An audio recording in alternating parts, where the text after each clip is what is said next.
ભેંસ વ્યાણા પછી ઝર નથી પડતી? તો આ 5 વસ્તુ તરત આપો. વ્યાણા પછી ભેંસ નબળી પડી જાય છે અને ઘણી વખત ઝર અટકી જાય છે. મિત્રો ધ્યાનથી સાંભળજો.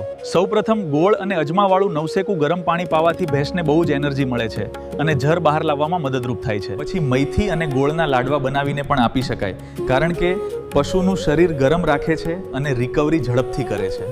પછી પશુને ચરો આપવાની વાત કરીએ તો તેમાં તાજો લીલો ચારો જે નેચરલ એનર્જી આપે છે અને પાચન શક્તિમાં ખૂબ જ ફાયદો કરે છે. જ્યારે તમે મિત્રો દાણા આપો ત્યારે તેની સાથે મિનરલ મિક્સચર અને મીઠું ખાસ આપો. તે પશુની કમજોરી દૂર કરે છે. પછી પશુને ઇન્ફેક્શનથી બચાવવા માટે હળદરવાળું પાણી આપવાથી લાભ મળે છે. જો મિત્રો 8 થી 12 કલાકમાં ઝર ન પડે તો તરત ડૉક્ટરને કહો. જો મિત્રો મેં તમને માહિતી આપી એ સારી લાગી હોય તો લાઈક અને સબસ્ક્રાઇબ કરો અને શેર કરો, કેમ કે અમારા ચેનલને સબસ્ક્રાઇબ કરવાથી અમારા આવા જ નવા વિડીયોની જાણ તમને સૌથી પહેલા થશે.